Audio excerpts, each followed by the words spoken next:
Exactly 1 year ago, May 2025, I finally did an ADHD diagnosis. Because of years of not feeling understood, I thought maybe this actually explains so much in my life. To get there was not easy because I went to my normal practitioner, doctor. When I actually asked him, hey, I assume that maybe I have adult ADHD, he literally looked at me like, I'm not even kidding. He like smirked at me, did not take me seriously, thought, oh, what idea is she coming up with? Because obviously, especially doctors from that generation, they are not educated on this. They still think, oh, ADHD is the little boys running around. Even when he laughed at me, I was able to do the diagnosis like 2 weeks later, which is so cool that in Austria this was possible because I think people in Germany that try to get adult ADHD diagnoses wait way longer. I end up going there. It's a test that I did for 3 hours. When I was finally done, I got the results, I don't remember, maybe a week later. I opened the paper, went straight to the end of it to get the final result, and I was like, this is gonna explain so much. And it says, despite the client's prominent behavioral description, an ADHD diagnosis was not made due to the demonstrated concentration performance and the behavioral observations. Late diagnosed ADHD woman out there! Doesn't that sound so familiar? So when I read that, I just started crying and I was just so frustrated because I thought finally the difficulty that I am in this life of feeling intensely and being impulsive and not being able to live like the norm and so many other things were not resolved. There was no relief or understanding because isn't that what most of us are looking for is understanding. So typical ADHD, I did not look at the whole diagnosis. I just looked at the bottom. Seeing that sentence, I just distanced myself from it and told myself, honestly, I'm going to self diagnose myself ADHD because that will give me relief. And I don't understand why they did not see that. So, what am I doing 1 year later? In the process of building my vision with what I'm doing here, I thought maybe it's a good idea to actually read through the whole diagnosis and not just the result. And guess what it said? I looked at the different chapters, one of them pointing out inattention, memory problems, hyperactivity, motor restlessness, impulsivity, emotional lability, self concept problems. It said, due to high scores on all scales, an elevated ADHD index resulted. There are indications of a simple activity and attention disorder.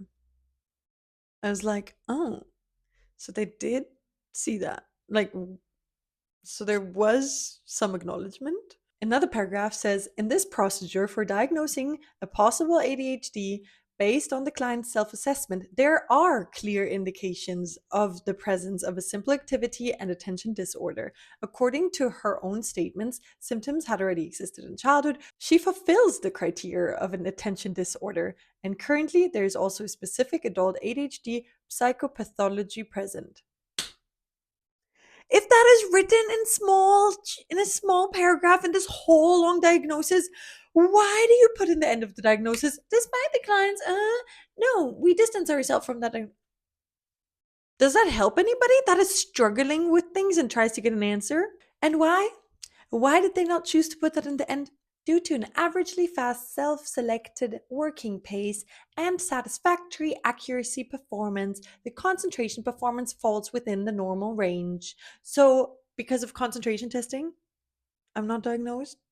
Because of behavioral observation, because us women, we're people pleasers and we are high achieving and we are hard on ourselves. And when we are put a test in front of us that actually interests us, we might actually do pretty good at this. Put me in a history test, put me in a finance test, put me in a test about the economy. No way to enter this brain. No way. History class, my teacher hated me. just the worst grades. All the other classes, because I'm actually interested in stuff and pretty intelligent, I had super good grades, which is another reason that he said, "Oh no, you were too good in school," when we had the conversation about it. Then explain to me why I'm reading a history handout over and over again and nothing of that actually reaches my brain. But when I have a hyper focus on French because I love that language, I can just like speak basic French within 2 weeks. I mean, you girls already know what I'm talking about. But the world outside there does not understand this, apparently. The doctors, the psychologists, the psychiatrists, misdiagnosis after misdiagnosis. Oh, you're probably depressed. No, maybe I'm sensitive, gifted person that does not like to be around toxic surroundings. And that makes me not function because my energy is not welcome there. Let's bring this to a close. So, ChatGPT said, overall, the report sounds somewhat mixed. Strong subjective ADHD indicators, but objective testing appeared relatively normal. Therefore, they avoided the stricter formal diagnosis. That is the big difference between men and women. We mask all put together. We don't want to get on anybody's nerves. And then, just like we were taught in school, we're trying to be really good at this test. So while I screamed out for help in several ways the past years, because on the one side, I'm this person everybody looks up to and I have my own business and I'm I'm like doing all these things, and on the other side I realize like I feel like I'm behind and I'm not coping and everything's too much for me and I have continuous cycles of meltdowns, misdiagnosed as depression because no, as soon as that day I went into a surrounding that I actually thrived in, I was the sunshine again. And not even being understood by your closest people, I decided to give myself what I needed and need most.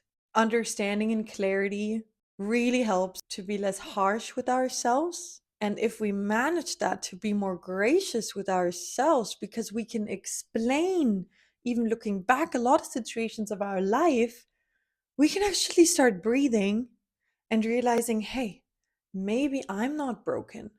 Maybe I've just been in the wrong environment that doesn't understand me, that doesn't give me the space to be who I really am, that is too loud or too judgy or, and that's why I'm here doing this, because I think there's so many more women out there that are going through what I went through and are going through what I'm going through, and honestly just want one thing: to have understanding and then be easier on themselves, and then progress can happen. Guys, this is how Bloom Again was born, in the midst of my last burnout that I had because there was a cycle of continuous too much input and weight and intensity for somebody that needs space to regulate.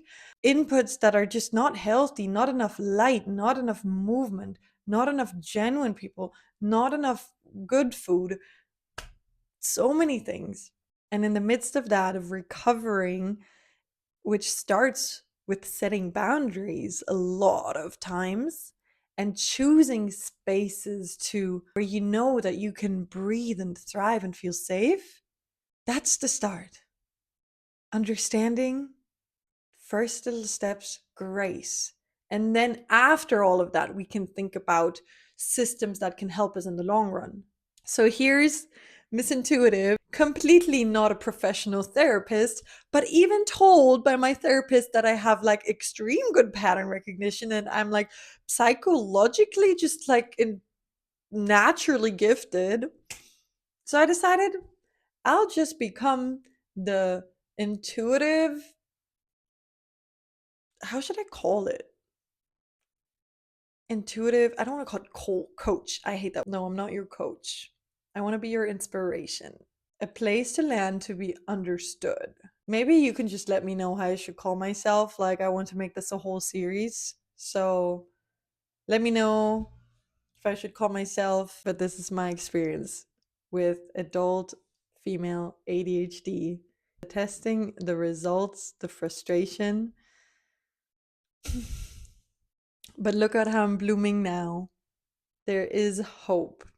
And once again, remember, if a flower isn't growing right, you don't change the flower, you change the soil it's growing in.